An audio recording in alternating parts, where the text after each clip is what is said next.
வணக்கம் மக்களே, எல்லாரும் சும்மா இருக்கையில் இந்த வீடியோவில் என்ன பார்த்துட்ருக்கோன்னு பார்த்தீங்கன்னா, அதுக்கு முன்னாடி இன்னொன்று சொல்லிக்கிறேன். எங்கள் வீட்டில் அவள் வந்து வேலைக்கு சேர்ந்து இன்னையோட 29 வருஷம் முடிஞ்சு 30வது வருஷம் பிறக்க பார்த்துக்கோங்க.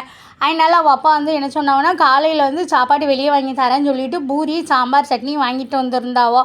அதுக்கப்புறம் அதுக்கு தொட்டுக்கிட்ட வந்து பார்த்திங்கன்னா பருப்பு வடையும் வாங்கிட்டு வந்திருந்தாவோ. அதை வச்சு காலைல சாப்பிட்டு முடிச்சாச்சு பார்த்துக்கோங்க. மத்தியானம் வந்துட்டு அப்பாவும் மகளும் இந்த நாளை கொண்டாட வேண்டாமா, 30வது வருஷத்தில் அடி எடுத்து வைக்கேன், அதனால் பிரியாணியை போட்டு தேங்காய் சோறு பொங்குன்ட்டு கிடந்தா பார்த்துக்கோங்க. இன்றைக்கி செவ்வாய்க்கிழமை பிரியாணி தேங்காய் சோறுலாம் கிடக்கக்கூடாது, கறி கிரியெல்லாம் கிடையாது, நாளைக்கு வேணால் எடுத்து நான் உங்களுக்கு பொங்கி தரேன் அப்படின்னு சொல்லிட்டு பார்த்துக்கோங்க. இன்றைக்கி சாம்பார் வச்சு அவியல்லாம் வைக்கேன், பாயசம்லாம் வைக்கன்னு பார்த்துக்கோங்க. அதுக்கப்புறம் அப்பா அம்மாவும் ஒரு வழியாக சமைச்சிட்டாவோ.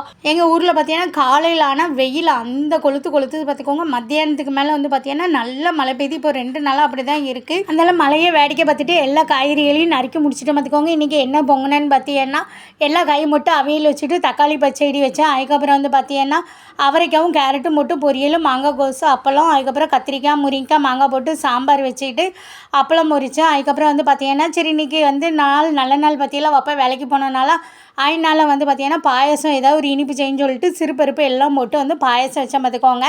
அதுக்கப்புறம் வந்து பார்த்தீங்கன்னா இன்றைக்கி பாயசம் வந்து என் மாவா தான் வச்சுருந்தா, ரொம்ப ருசியாக வந்திருந்தது. அவள் அப்பாவே கேட்டாவோ, இது பாயசம் நீ வச்ச மாதிரி இல்லையே, இன்றைக்கி எப்போது உள்ள வழக்கத்தோடு டேஸ்ட்டாக இருக்குது அப்படின்னாவோ. உடனே என் மாவை வந்துட்டு பெருமையாக சொன்னால், எப்போ இன்றைக்கி பாயசம் நான் தான்ப்பா வச்சேன் அப்படின்னாலாம், அப்படியே எங்கள் அம்மா வச்ச மாதிரியே வச்சுருக்கே தங்கம் அப்படின்னு சொல்லிட்டு இருந்தாவோ பார்த்துக்கோங்க. இன்னையிலேருந்து பார்த்தீங்கன்னா இந்த மாதிரி சாப்பாட்டு வீடியோ போட்டேன்னா இதுக்கு கூடவே வந்து கடைசியில் வந்து ஒரு ஃபோட்டோ போடுவேன்.